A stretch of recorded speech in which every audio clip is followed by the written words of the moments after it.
alim deyirdi, mənim cəsarətim olmazdı bu sözü deyəm, o alimdən eşitmişəm bu sözü.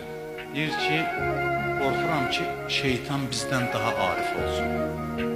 Allah'ı bizdən daha çox tanısın. Ondan sonra belə izah edir.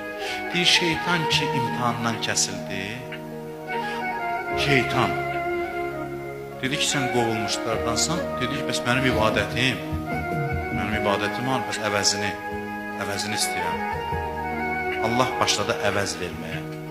Dedi, hər insana, dedi, nə istəyirsən də? Nə istəyirsən əvəzində? Dedi, hər insana 2 dənə köməkçi ver mənə ki, onları vəsvəsə eləsin. Dedi, qəbul. Uzun ömür ver mənə.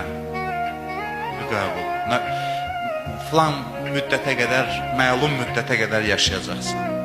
Mənə bir qüdrət ver ki, qan kimi damarlarında dövr eləyim. Dedi, qəbul.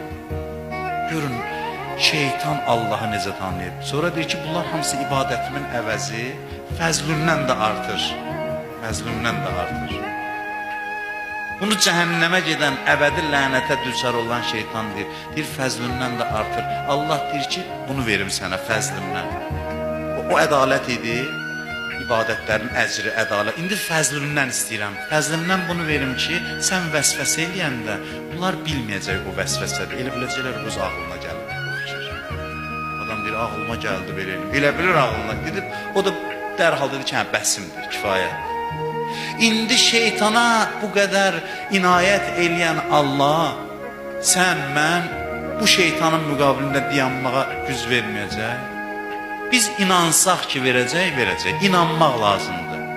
Vəssalam.